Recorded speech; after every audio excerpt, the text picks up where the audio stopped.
So Nisa works with independent retail and supplies them with goods and services. So we've got a range of about 13,000 SKUs.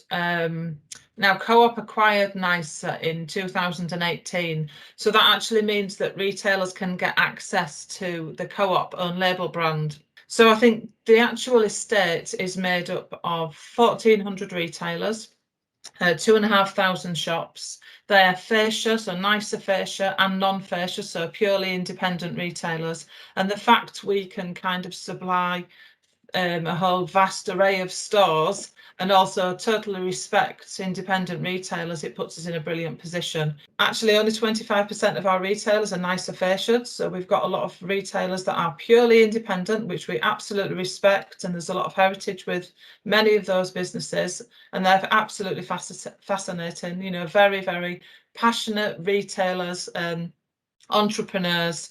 And you know, it's quite refreshing. They add that something that's just a little bit different to what we may see from some of the multiples.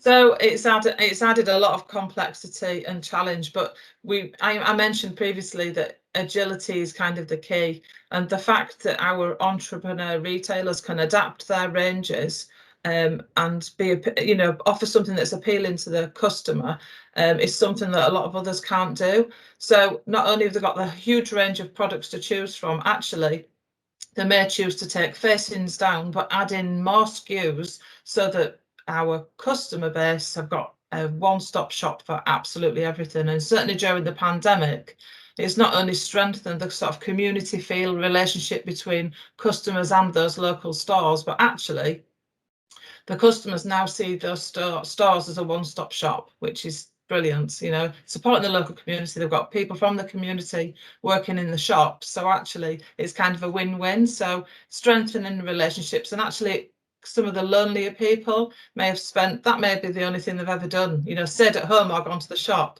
So that's been their kind of lifeline of having some sort of interaction with humans. I think the consumer's certainly looking for value, and I mean that's always been the case, you know, the case for a degree of time, but even more so now.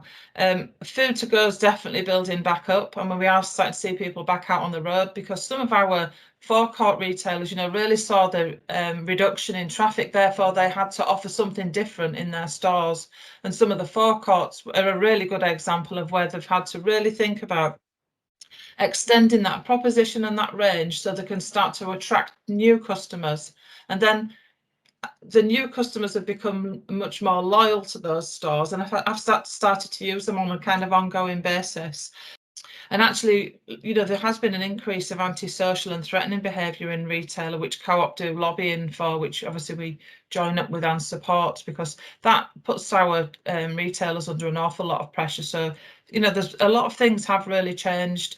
We worked with our retailers to make sure customers felt safe and their members of staff felt safe. So all the right safety measures and the sneeze screens and the hand sanitizers and, you know, all of the signage around the store. So they you know, they are going to be there particularly, you know, long term. COVID's here to stay. We all know that. So it's about making both parties feel really safe in that environment.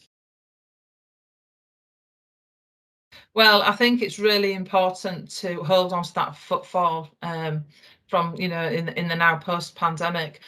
They've developed a relationship. We've looked after those customers. Some of them have really increased and built on that relationship, and it's about keeping hold of that.